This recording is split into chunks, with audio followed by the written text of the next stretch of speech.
ప్రస్తుతం ఉన్న ప్రభుత్వం కూడా చాలా సీరియస్గా ఉంది ప్లాస్టిక్ పొల్యూషన్ గురించి కూడా. మేము మినిస్టర్ గారి నుంచి అదేవిధంగా వస్తూ ఉన్న ఇన్స్ట్రక్షన్స్, అదేవిధంగా ఎమ్మెల్యే గారి నుంచి వస్తున్నాయి, కలెక్టర్ గారి నుంచి వస్తున్నాయి. అందరూ కూడా దీని మీద చాలా సీరియస్గా ఉన్నారు ప్లాస్టిక్ పొల్యూషన్లో జరిగే అనర్థాల గురించి. సో దానికి సంబంధించి మనం ముందరికి సీరియస్గా వెళ్తాము. అందరూ కూడా దీని గురించి జాగ్రత్తగా ఉండాలి. ఏదో వాడేసుకొని వెళ్ళిపోదాం అన్నట్టు కుదరదు. చెక్ చేసి దాన్ని ఫైన్స్ వేస్తాం. అది రెండవ విషయం. ఇంకా మూడవది, ఈ డోర్ టు డోర్ కలెక్షన్కి సంబంధించి చేస్తున్నప్పుడు ఈ సెగ్రిగేషన్ అనేది జరగట్లేదు.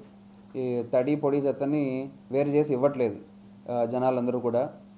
మనం అందులోనూ ఈ మధ్య జరిగిన రివ్యూస్లో కూడా మనది వెనుకబడి ఉంది అని చెప్పేసి స్టేట్లో నుంచి కూడా చెప్తున్నారు.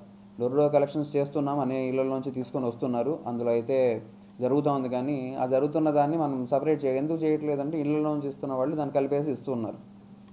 సో దానికి సంబంధించి ఎవరైనా వేరు చేసి ఇవ్వకపోతే వాళ్ళ మీద కూడా పెనాల్టీస్ ఉంటాయని అందరూ కూడా తెలుసుకోవాలనే ఉద్దేశంతో చెప్పడం. చిన్న పెనాల్టీస్తో స్టార్ట్ అవుతాయి. వాళ్ళు రిపీటెడ్గా ఇవ్వకుండా ఉంటే పెనాల్టీస్ పే చేసినా చేయకుండా వాళ్ళ దగ్గర నుంచి తీసుకోవడం ఆపేస్తాం. దాన్ని సపరేట్ చేసి ఇస్తేనే తీసుకుంటాం, లేదంటే ఆపేస్తాం.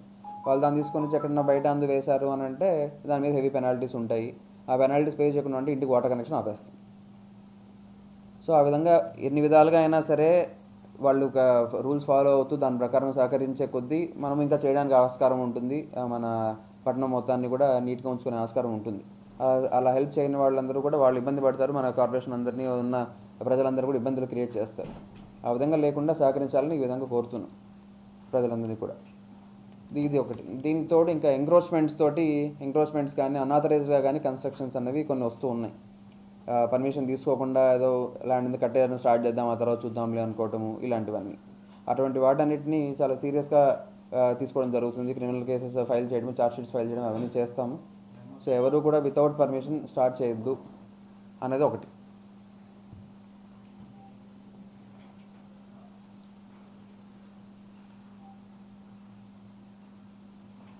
దీంతో ఇంకా ఇవి గ్రీవెన్సెస్ ఏదన్నా ఉన్న వాటి సెంటర్స్కి కాల్స్ వస్తూ ఉన్నాయి. వాటిని ఇంకా అందరూ కూడా సద్వినియోగపరచుకోవాలని చెప్పడము.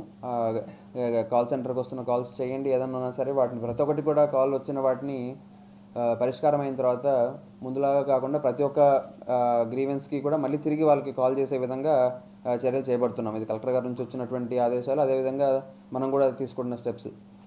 ప్రతి ఒక్క గ్రీవెన్స్ కూడా మళ్ళీ కాల్ చేసి వాళ్ళు సాటిస్ఫై అయ్యారా లేదా అని. ఒకసారి ఏదన్నా రోడ్డు అని అంటారు, దానికి సంబంధించి రోడ్డు ఈరోజు వేయలేకపోవచ్చు, ఒక నెల తర్వాత వేయాల్సి రావచ్చు. సో అటువంటి వాటిని మేము మళ్ళీ ట్రాక్ పెట్టుకుంటూ ఒక నెల తర్వాత జరిగిందా లేదా అన్న ఉద్దేశంతో, లేదా చెత్త ఈరోజు కలెక్ట్ చేయలేదు అని అనుకొని ఈరోజు కంప్లైంట్ చేస్తారు, ఈరోజు తీసుకొని వస్తారు, కానీ మళ్ళీ ఒక నెల తర్వాత మళ్ళీ అక్కడికి వెళ్తుందా లేదా అని చెక్ చేసే విధంగా మళ్ళీ రిపీటెడ్గా కాల్స్ చేయడము, ఇలాంటిది ఒకటి ప్రాసెస్ పెట్టుకుంటున్నాం. సో ముఖ్యంగా వీటన్నిటి గురించి చెప్పాలనే ఉద్దేశంతో ప్రెస్ మీట్కి పిలవడం జరిగింది.